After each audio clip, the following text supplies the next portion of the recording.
तो हेलो दोस्तों, मेरा नाम है भारती चंद्रा और मैं एक ब्रांच पोस्ट मास्टर हूँ। तो दोस्तों, आज है सोमवार और मैं आई हूँ आज मंदिर। मैं कपाट के दरवाजे को प्रणाम करते हुए आगे गई और उसके पास यहाँ पे फूल है।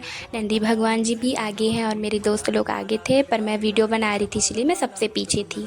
कर्पूरगौरं करुणावतारं संसारसारं भुजगेन्द्रहारं सदा वसन्तं हृदयारविन्दे भवं बहु।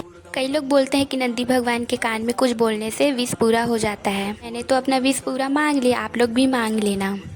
और ये मंदिर है चंद्रादित्य मंदिर, जो मैंने फर्स्ट सोमवार को बताई थी। मेरे दोस्त और मैं वो दोनों उपवास थे, पर मैं जल तो नहीं चढ़ा पाई, पर शाम को आके जल जरूर चढ़ाऊंगी। कर्पूरगौरं करुणावतारं संसारसारं भुजगेन्द्रहारं सदा।